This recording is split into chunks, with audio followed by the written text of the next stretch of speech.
Thank you for joining today, everyone. I just want to welcome Austin for hosting this workshop today. Austin is the CEO of Tramigo, which is a travel app. And Austin, I'll let you take it from here. Thank you for joining us today. Great. You guys can hear me and see me? Yep, you're good. Yep. All good? Yes. All right. Thanks for attending, guys. So, today I'm going to be talking about engaging employees and creating a positive workplace culture. So really, I'm going to be teaching you, how other entrepreneurs and founders can start creating that positive workplace culture of your own. And I decided to be bold. I'm not using slides. I just really want you guys to be able to listen to what I'm saying, not get distracted reading stuff. And I want to be able to look at all of you guys here on Zoom and not have to worry about changing the slides as well. So a little bit about me. As you know, I'm Austin Schneider-Kaner, and I'm a purpose-driven leader. I'm a world traveler and a workplace culture innovator. And I did my bachelor's at The Ohio State University, and I did my MBA at EU Business School in Barcelona. And I actually did my dissertation in precisely this topic of how startups can build a great culture. And now, as Jacoby mentioned, I'm the CEO of Tramigo, which is here in San Diego. Tramigo is a social experience app where travelers can connect on the go and establish authentic friendships from around the world through shared interests and experiences. So, a little bit about our why and my backstory. After I graduated from my bachelor's, I didn't have the big idea or the secret sauce. And I knew I wanted to be an entrepreneur. I knew I wanted to have my own business, but I didn't have the big idea. So I started traveling. And I ended up traveling all over the world. I've been to over 65 countries, and I fell in love with it. And, I fell in love with how much travel helped me grow, how strong I had become, how resilient I had become, how many, incredible connections I had made from all over the world. And I realized my passion. And my passion wasn't just to travel, but it was to encourage other young people to get out there as well and to start this travel community. So we had this idea, and we're like, how the hell do we do it? We don't have any money. We don't have the tech know-how. I have my business background. Kelsey, my partner, she's the creative genius behind Tramigo. So what we ultimately decided was that we're going to build a team. And the other thing that I'm very passionate about, obviously, is creating, an incredible workplace culture. So it didn't really align with our values to hire freelancers or outsource, try to hire people who would be, cheaper abroad. We wanted to build a team, and start creating that incredible culture. So of course, initially people laughed at me. They're like, how the hell are you going to do it? You can't pay them. How are you going to get to people to work for you for no pay? And we said, we're going to do it because I knew what I'm going to teach you today. And we did it. And now we have a team of 9 people who believe what we believe. They're all entrepreneurial minded. And they're all working toward this common mission. And so today I'm going to talk about how I did it. I'm going to give you an inside, behind the scenes look as to how we were able to create this incredible culture. And, it's always been a long-term personal goal of mine to build this big business and be successful, and then be able to consult for other businesses and be like, here's how you can build this incredible culture as well. But what I realized from talking to investors and mentors and other founders is that what we've built already is special and it's unheard of. And, it doesn't just happen. And so, that really encouraged me that, I want to do this workshop. I love helping other founders and entrepreneurs. And, that's what I care about anyway. So why wouldn't I, want to help you guys in developing that culture for yourselves? So the first thing that I want you to know is that there's this myth, right? That entrepreneurs have to do it alone. And you have to do it yourself. And the truth is that entrepreneurs are so much better together. We're so much stronger together. We bring different skill sets to the table. And that's something that I want you to keep in mind as we go through this presentation. So the agenda for today, first, hiring and recruiting. How do we find these people? How do you get the right people on board? Second, culture creation. How do we create the right culture where people love coming to work and love what they do? And third, growth. How do we start scaling that culture and improving our business? So first, hiring and recruiting. How do you find the right people? How do you get the right people attracted to what you're trying to do? So what did we do? We posted a job on LinkedIn and Indeed. Now, it seems simple, right? Just post a job on LinkedIn or Indeed. No. How did I capture people's attention? How can you capture people's attention? I wrote something moving. I wrote something from the heart. I wrote about our mission and our values and what we're trying to accomplish in this world. And it's not going to be so easy. And it's different for everyone. Sure, I can give you the link about our job posting. It has some of our secret sauce, but ultimately that's going to be for each of you to decide for yourselves. And it's going to be tough. You're going to have to lay awake at night, and you're going to have to think really deeply about it and, really understand, what am I trying to do that's bigger than myself? And remember, a person's work is generally what defines them, okay?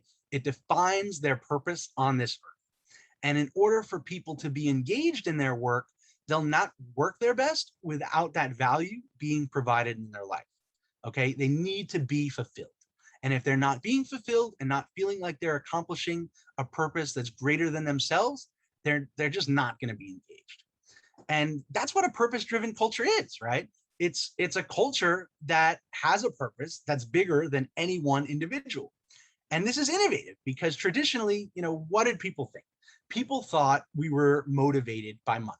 And the theory was that money would incentivize people to be engaged and work their best. And, you give them a bonus and they'll do better. So this has been tested. And study after study after study shows that it's not true. Okay. There was a study by these great economists at MIT and Carnegie Mellon, all these great universities. And basically, they incentivized people that if they did well, they would get a better cash prize. And what they found was that anything involving rudimentary cognitive skill, the participants did worse, and the performance was exceptionally bad. And they've been able to repeat this over and over again. So what did they find? What did they find truly motivates people? Well, purpose. Besides purpose, autonomy and mastery. Autonomy, people like to do things themselves. They like to have a voice. They like to be self-directed. And mastery, people like to get better at stuff. People like getting better at an instrument. They like getting better at a sport. And they don't do it, just for the money. And finally, people like having a say in what they're working on. They like co-creating their role. And it's called job crafting. Basically, employees redesign their own jobs in ways that foster job satisfaction, engagement, and thriving at work. So knowing this, that's how I wrote our job description. I said, we're going to let you create your own role. We're going to give you autonomy. We want people who are eager to learn and get better at stuff. And we want you to have a purpose. And sure enough, thousands and thousands of people applied. And our message resonated with people all over the world. And countless people came to me saying, it was so nice to know that a real person wrote this. So, next, assuming that you've now captured people's attention, how do you find the right people? So I'm going to tell you, here's what I look for. First, when I'm going through resumes, I look at, are they local? Since we're a startup, I don't like asking anyone to relocate because it's a risk. And I've broken my own rule a couple of times. And even though we give everyone a lot of flexibility, and it is possible to work fully remotely, the best creativity and collaboration, it comes when we can all be in person and write on the whiteboards and, just go crazy. So one huge way to sell me is if they message me directly or they write a great cover letter that has heart, that they aren't just sending to everyone and changing the name of the business. So something that helps them stand out and explains that they truly resonate with what we're doing. And I spend a lot of time with each candidate. I look at their social profiles. I look at their GitHubs, their portfolios. If I like them, I send some feeler emails. I ask them what drew them to apply and, tell me more about yourself. And I schedule a call. And so what I look for specifically on the call, one, values. I ask every single person that applies on the phone, what are your values? What's at your core? And I try to assess, do their values align with our own? And then I ask every single candidate, if they never had to worry about money, what would they do with their time? So I'd be interested in hearing your guys' answers for that. So I'm going to ask you the question. If you never had to worry about money, what would you do with your time? So just drop some answers in the chat. I'll give you a minute to do so. I guess I'll take a drink in the meantime.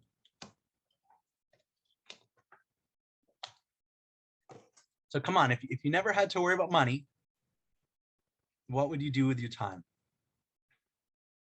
Travel. I see travel. You're looking at it. Tanya says you're looking at it. That means she likes what she's doing now. Music classes, travel, family and friends. Bringing happiness to others by doing random acts of kindness. I like that one. Focus on spreading the message of Islam. Interesting. Make an impact for people by helping them achieve their goals. Good ones, guys. Is that it? Well, let me tell you what I look for with those answers. And what I look for are those who show ambition, who want to improve themselves, and who want to help others. Now, a lot of people say travel because they know we're a travel company. And the bad ones, especially developers, say stuff like, I'll play video games all day. And the good ones, like the last guy that we hired, he said he wanted to solve the homeless population in San Diego. He wants to help others, and it was an ambitious goal. So, that's what I look for with that question. And I do a really good job of selling people on what we're building and why we're doing it. I look for people who are eager to learn. And I can't stress this enough. Like, a lot of people are going to be like, I have so much experience. I've done this and that. And honestly, I could give a shit. Like, I don't care about experience. I care, is this person competent? Is this person motivated? And you know why experience no longer matters? Because they aren't adaptable. And adaptability is key to building a successful startup. You have to be resilient. You have to overcome the ups and downs. You have to be okay with the fact that you're not going to know how to do everything because you haven't done it before. And you're not, going to have all the answers and know what the best decision is, but you really can't take too much time to make the best decision. You have to take the information you have at the time and make the best decision possible. And people with experience, they might come in and be like, do things my way. I know how to do it. And it could be great for a little while, but at some point they're going to cap out and their knowledge isn't going to keep growing. And then they're just going to be in the way. And it potentially can become toxic for your culture. So don't always look for experience. Look for people who want to improve and look for people who are competent. And finally, I look for people who absolutely love the job that they're applying for. If the job feels like work to them, they're not going to be fully engaged. So what specific hints do I look for? For example, developers, I look at their GitHub. How many commits do they have? Have they built their own games or little apps? And I have our developers vet kind of their coding ability. But before I do that, at least, I look to see, do they love coding? And I ask them, like, why do you love it? Marketing, same thing. Like, our marketing hire, she loves creating content. She has an excellent TikTok and she has an excellent Instagram. And she told me in one of our interviews that she plans out her personal TikTok calendar. Like, who does that? Who plans out their personal content calendar? And you know what? She's an excellent, excellent content creator. So I ask questions in interviews like, why do you love marketing? What marketing podcasts do you listen to? What books do you read? Find people who love to do what they're going to do for you. So to sum up, 3 things that I look for when I'm hiring and recruiting. One, is this a good person? Is this someone I want to see every day? Is this person, someone I like being around? Is this person trustworthy? There's a lot of trust in a startup. People, because you're not necessarily going to have all the right components in place. And, could this person potentially look to fuck you? Like, we've literally not hired someone who had all the right answers because we just didn't get the right vibe from them. So that's number 1. 2, is this person competent? Not experienced, competent. Can they do the job we're hiring them to do? Well, And do they like doing it? And 3, is this person committed?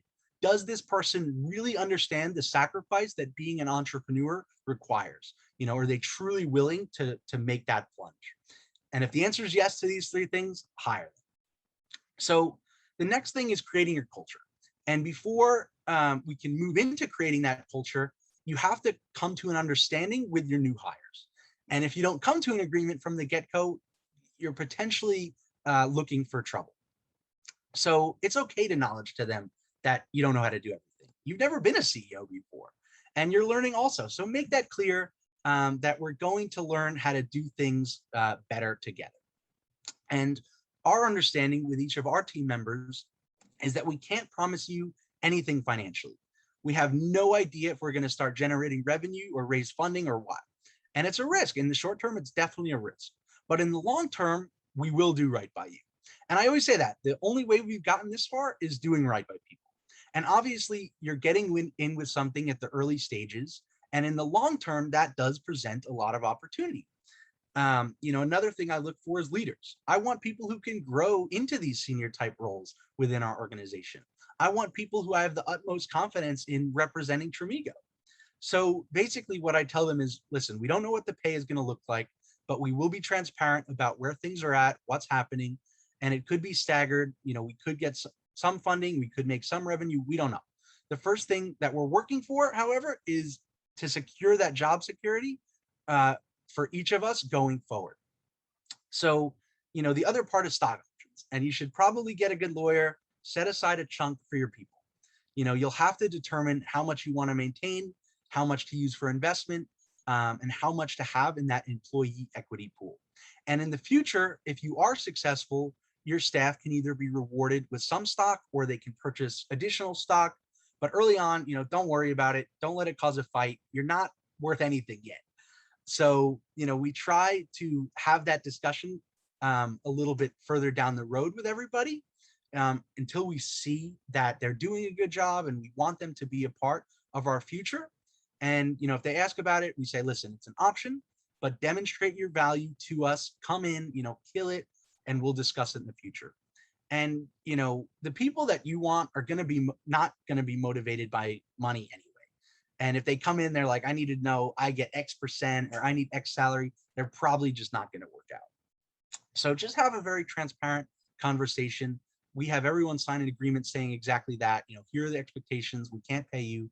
You're an independent contractor, but we're committed to doing right by you. Be sure to address the IP confidentiality as well. But now that kind of all that legal stuff is out of the way, it's time to start creating that culture. So as soon as you bring on that second or third person, now you're creating that culture.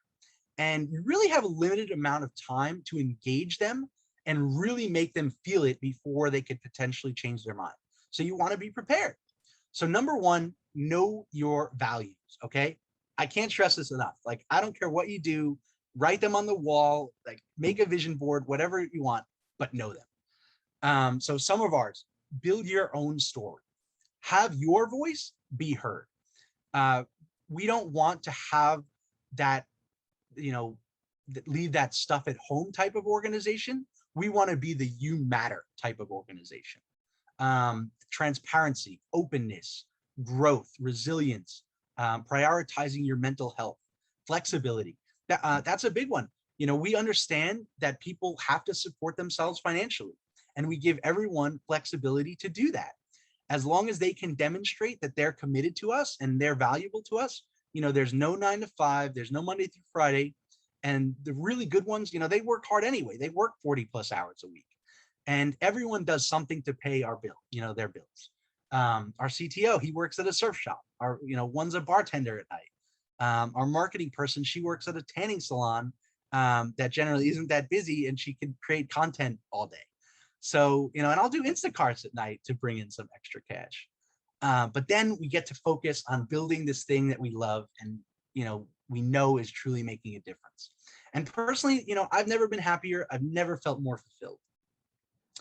And, what we can promise people, and this is our final value that I'll mention, is learn by doing. Okay. You're going to learn more than you ever did here than in college. you're going to have hands-on experience, and our developers will all attest to it. They've learned so much more just digging in and getting their hands dirty than they ever did in college. And that's enough to keep people engaged, because if it doesn't work out, they can leverage that in their careers. So whatever they create for us, they're welcome to use for their own portfolio, as long as they're not, competing against us or asking us to take down posts or the code that they write. For sure, we want you to be able to take what you do here and have it help you in your career, no matter what happens with Tramigo. And they have, like, we've lost people who've gotten good paying job offers, and they said that the places that offered them, they absolutely love hearing from, about their startup experience. They say, like, I would have never gotten the job without it. So remember, like, no matter what, like, there's plenty to be gained by just getting started. Another thing, create a team, not a hierarchy. I tell our team, from the start, listen, I don't want you to feel like I'm your boss. Like, we're teammates. We care about each other. We respect each other. We come here to work, but I always want you to feel like you can come to me, with whatever's going on in your life, with ideas, anything. And they do. And we do lots of team bonding activities. We always have our team over to our place, and, we can play games and eat. And, we really encourage everyone to get to know each other. And we always welcome our team's partners and their friends into our community. And I can't begin to explain to you how important this is. Okay. Like, if your team members have good support systems, they're so much more likely to stay with you. If they have partners or parents talking them out of it, they're just not going to stick around. So really do your best to embrace the people around your people. And really, that's how bootstrapping can really work. If their families or partners see how happy they are, they're not going to want to take that away from them. They're going to support them and pick them up when they're down. So a healthy support system is everything. It's made all the difference in my life. Once I cut out the naysayers, the negative influences in my life, and people, found people who really believed in me, I was on top of the world. And that's why I love being part of this startup community. That's why I love, being a shoulder to lean on for other founders like you guys. For the longest time, I was so depressed because I knew I had it in me to change the world, but I just didn't believe in myself.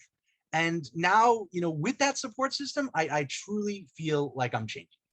So find those positive influences in your life and work to create that positive influences in others' lives, and especially your team. Okay. Create that positive influence in others' lives. So that's really all you need to know on day one when you bring in that first person. Make your culture your own. Don't expect the clarity to come all at once, but do the right thing. And, so that was hiring, that was culture creation. Let's move on. Let's talk about the final section, growth. What can you implement that will help you scale, that will help you bring on more and more people as you identify the roles that you need filled. And, keep in mind at this point, we're not funded. We're still grinding, we're bootstrapping every day, and we're still relatively early in our journey. So I'm sure in a few months or years, I'll have to do part 2 of this workshop and update you with the new stuff that we're doing.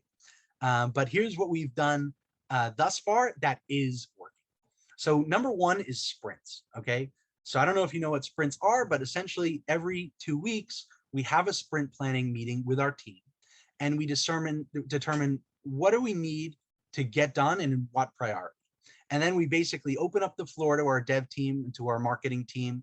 And as they can take on what they want to take on. And they'll say, okay, I want to work on this feature, or I want to fix this bug.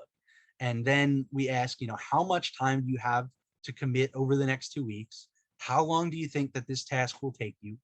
And then they'll say, like, okay, this feature will take me 3 days, or this bug will take me a day or 4 hours. And we assign everyone points, and then everyone will take on stuff until their bandwidth is full. And everyone holds themselves accountable. We don't care when you do it. You don't have to be in the office, just do it. And if they don't get it done, we don't yell. We just ask, listen, what problems did you run into? How can we help? And they know the rest of the team is relying on them. And if they, don't hold up their end of the bargain, it's just not a good look. And especially with development, things are annoying. Like you'll run into one bug and it'll be a bracket or some capitalized letter in thousands of lines of code, and it'll take all day to find. So embrace that. I embrace it. I expect it. And finally, document all that you have done, all the learnings that you've had. So you can start standardizing that process. When you onboard more people, it'll be easier to give them a place to start. So we use sprint planning, project management software. We use Jira, we use ClickUp. We keep all of our documentation in one place. We use Confluence, like Google Drive, Dropbox, things like that. So the next thing, food. Okay, feed people. If we're not paying them, the least we can do is feed them. So, we always keep lots of snacks and drinks and food in our office, and try to ensure it's always stocked. We'll pay for lunch on days that the bulk of our team is in the office. You might not have that much money, but demonstrate that you're open, you're willing to open up your wallet to them. Our remote team member, we flew him out to San Diego and he let him crash at our place so he can meet the team. So, let your team know that you're busting your ass to get them paid. And one of the hardest things I've had to do in the last month is book a vacation for next week, during Thanksgiving, because I've been working like 70, 80 hours a week. And 80% of it I love doing, but I stressed out so much about taking a few days off because not only do I have so much to get done, I just didn't want to let our team down. And it was so warming to me that, all of them embraced it and said, like, of course, so make sure you're taking that time that you need as well. So, the final section, it's titled growth, right? And of course, make sure that your business is growing, make sure that your team is growing, but make sure that you're growing as well. I always say that I love learning how to be a better CEO every day. So demonstrate that, like be humble, be coachable. That's what investors want to see anyway. Don't worry about being right. Listen to your team and to mentors and especially other founders. Like one of the things I hate the most is when founders say like, my secret sauce is so secret, I'm not going to tell anyone about it. And there's so many founders out there who do that, who are like, they don't want to share all the details because they live in fear that someone is going to steal their idea. And like, it's fine to be bold. Like I'm bold as hell. But even if it is this great idea, like I could give a shit. Like it's not my passion. And that's why you're going to find it's very unlikely that someone is going to come in and love your idea so much and be so passionate about it that they're going to be able to build it faster than you. And all you're doing is inhibiting yourself from letting other people help you. So, think of other entrepreneurs like being on the same sports team. Like you don't want to play with people who suck, right? Because like that's not fun. And, think of those as like the traditional non-entrepreneurs who don't get it. They'd rather be box checkers and sit in a cubicle. And, you don't enjoy playing with people that are much better than you either, because they'll just blow you away. Think of those as like the older mentors, who just might not really get it. Like I've literally had an older marketing mentor tell me that social media ads don't work. And I'm like, and he was like, read this textbook. I'm like, what? Like, come on. So, if you're playing with people on the same level than you, you're going to keep getting better and better, right? Like it's fun. Like you can keep pushing each other and you can keep getting better and better. So, consider those other founders as part of your advisory board. Like share all the good ideas you have, work on making them great ideas. Tramigo would never have become what it is today without our team, without their creativity, without their energy, without their passion, without their ideas. So, a few final takeaways. That's pretty much growth. I have 4 more pieces of advice for you, and then I'll be done. So the first piece of advice, it's not really hiring and culture related. It's more entrepreneurial related. And it's something that I struggle with as an entrepreneur is that there's always an endless amount of stuff to be done. And there's so many areas to focus on. And I'll look at my list of stuff to do in the morning and I'll add a bunch of things to it and I'll start feeling very overwhelmed. And then it can lead to procrastinating because I just don't know where to start. And so the advice is, okay, do the thing that makes everything else easier. Okay. Do the thing that makes everything else easier. Start with the thing that hopefully you'll enjoy that can translate into doing stuff that you don't. So for me, an example is pitching. Like I like pitching. and frequently, as an entrepreneur, you're always reworking your pitch. And something I dislike is creating content. I hate creating ads or writing copy, but I'm good at it, so I need to get it done. And in the pitch, you're working on your messaging and your why anyway, and then it can translate to your marketing copy and start making everything else easier. So that's the first piece of advice. The second piece of advice is something that I received from one of the founders of Silicon Valley Bank, and it really stuck with me. The advice he gave me was that the reason that he sees so many businesses fail, or that they only see moderate success, is because they're too afraid to hire more people than they need. And they're too afraid to spend money, especially investors' money. People, they're not going to work out, and there's going to be downtime. And especially if you need to replace them. And it could severely halt your progress.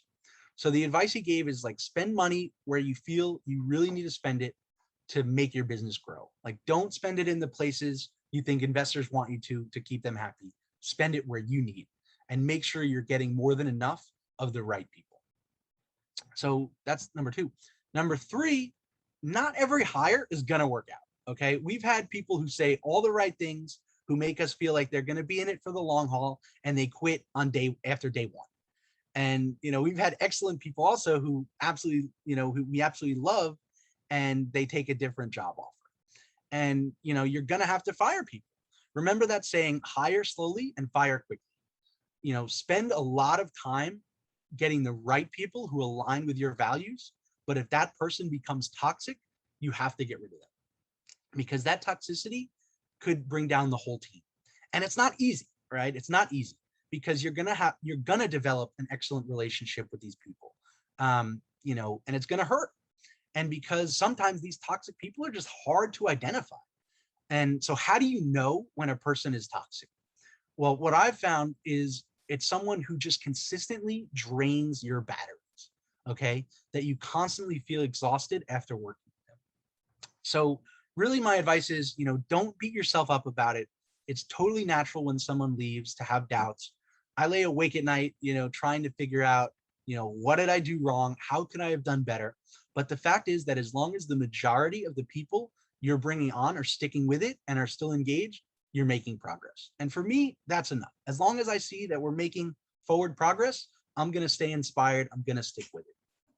So the last piece of advice, the last tip I'll give is just don't put a time limit on yourself.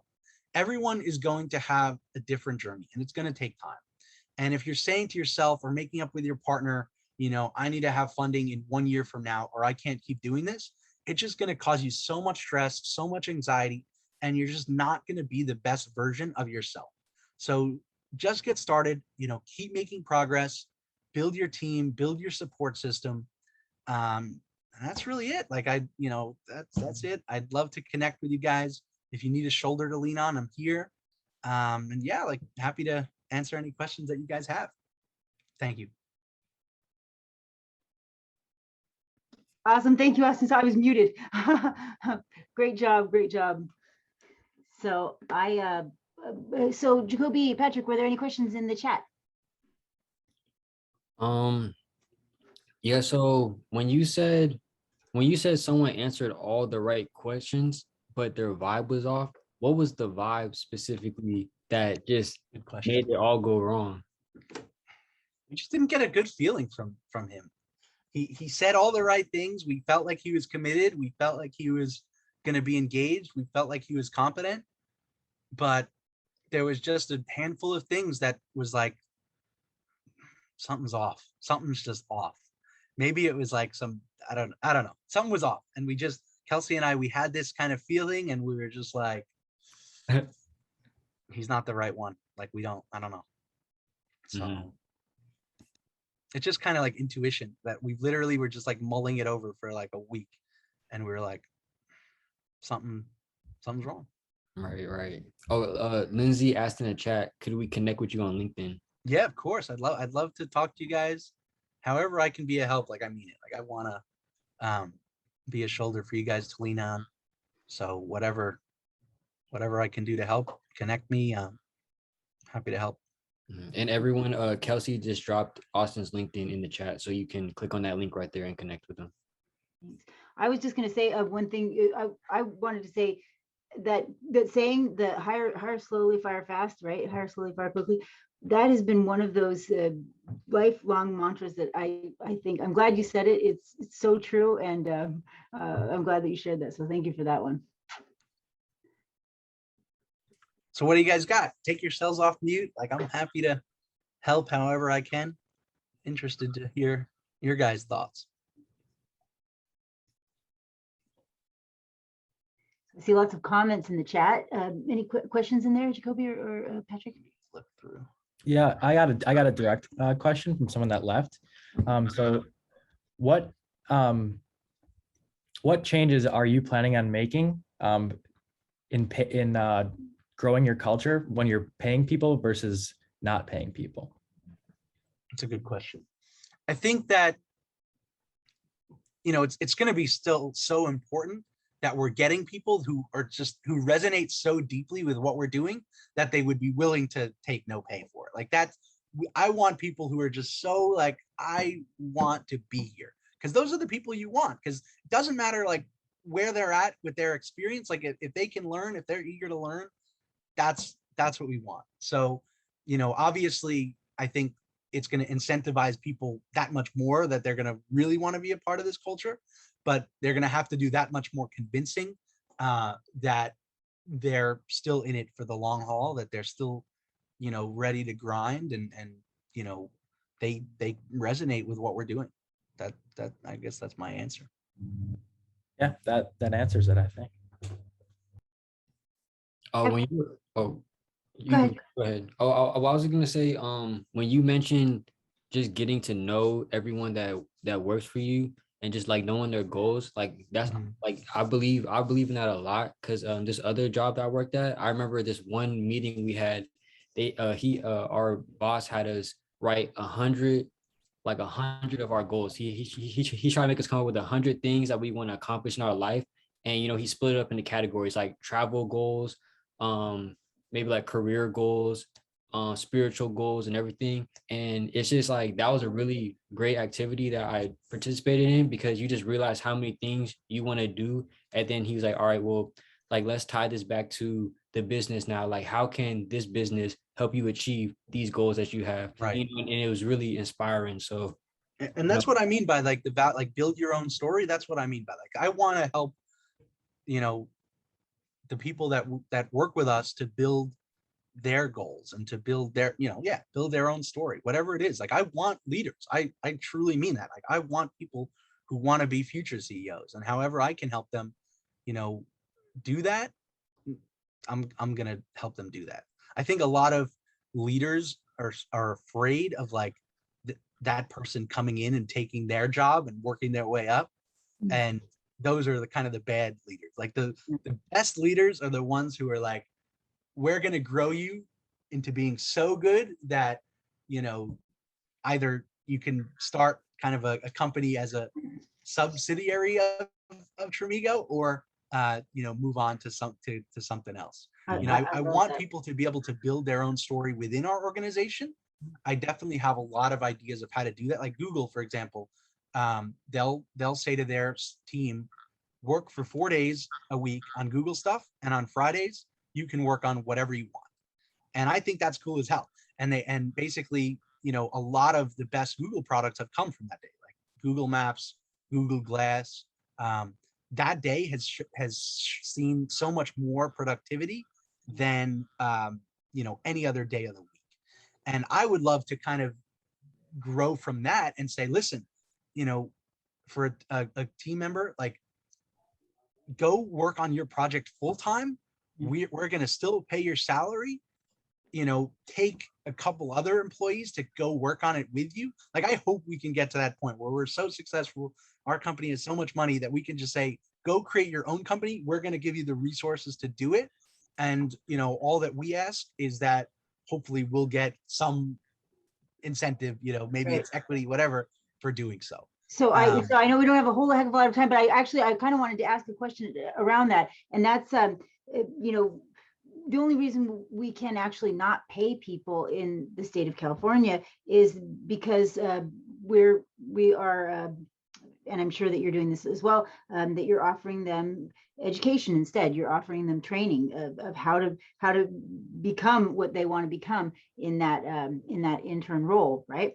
And so, are you ever afraid that you're going to get to the point where you've had them there long enough, and you may not have the money to pay to keep these people that you've developed and you've really spent all this time, energy, and effort on before you before you actually legally have to let them go or pay them? Right. Yeah. I mean, it's definitely a stress for sure. But I think that that's what learning by doing brings you, is that you're always learning. You're like, you have to have that mindset of there's always more to be gained. And, I don't know, obviously we're looking for like the best advisors, experts in their field that our team can consult with. I think that as we bring on more and more people, they're going to bring different skill sets and knowledge to the table, and they can learn from each other. So, it's just about creating that culture of continuous learning, because I think that, I don't look at it as an internship where it's like, it's going to cap out. Like you have, but you have to, I agree with you, but you do have to be careful with the government, right? And labor laws. And we do. Like I said, we have like the agreements in place. Right. So it's no, I think you're doing a great job. I think you're doing a great job. That always worries me though. When I have interns, I'm always thinking like, okay, it's got to be like, how long can we sustain this before we actually have to switch to a paid model? And so, but yeah, it's always something. I think the best thing is just transparency, just being open, being honest, not kind of deflecting, addressing concerns. Like that's so important. And just doing, like, if they see that you're trying to do the right thing, for the most part, they're going to trust you, and you can sign something that says, here's what we discussed, and we're committed to doing right by you. Right. So, I think part of the workshop, part of my mission for the workshop is trying to convince other founders, listen, you can build your team. If you have the tools to do it, it's just right here. It's just, really, really, really having that deep fundamental why, and being able to get people who are just as excited as you are about solving that problem. So, that I think, like, again, like I think I'm an innovator for the future of work. I'd love to be a successful example of it and have this wonderful team grow into this long-term, team. And I know you we're will. getting that now. I think you are too. I know you will. I'm excited to watch you grow. I'm excited to see where you go. So by the way, I'm in no rush. Like I can answer you guys' questions. I'm happy to hang out for a while. So what we're going to do, so what I'll do here is I'll go ahead and thank everybody for coming. I know that a lot of you have a class starting in 10 minutes. And so I'll say goodbye to those who are leaving and let you know that we will have this recording available on our YouTube channel at the Rec Innovation Lab on YouTube. And anything else that I missed, Jacoby, Patrick, Austin? Couple comments and a question. So Joan said, if I wasn't launching my own product right now, I would want to work for you. Love your values, energy, and all you are doing. You will obviously be so successful with whatever you do. Great presentation. And then also, Max just asked, have you made any compensation commitments to your employees about salary or equity? Great. So first, thank you, Joan. What's crazy now is like we're hosting these Tramigo events to promote, the app and get traction. And we're having people saying like, I love what you're doing. And like, however I can help, like I want to do it. And so you're not alone. That it's funny that so many people are like, I love it. Like, let me get involved. And so now we're not like, we're still kind of going through the hiring process, but, just by having that successful example where we're just getting more and more traction.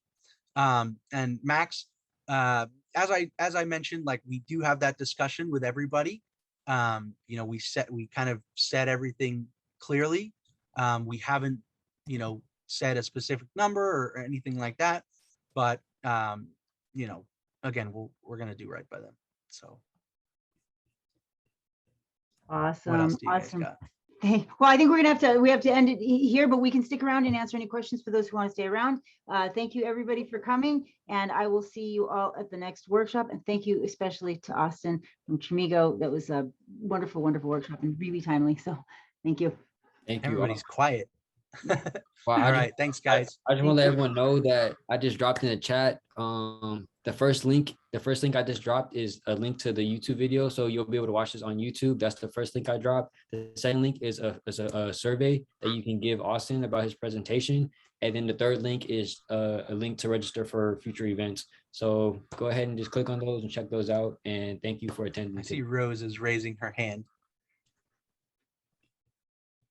or maybe she's waving. Can you hear me? We can. Yep. We can. Oh, sorry. I was applauding you. That was the applaud emoji. That was There the we go. applaud emoji. Okay, Good I thought it was job. like the hand raise emoji. All right, I'm going to go ahead and stop the recording and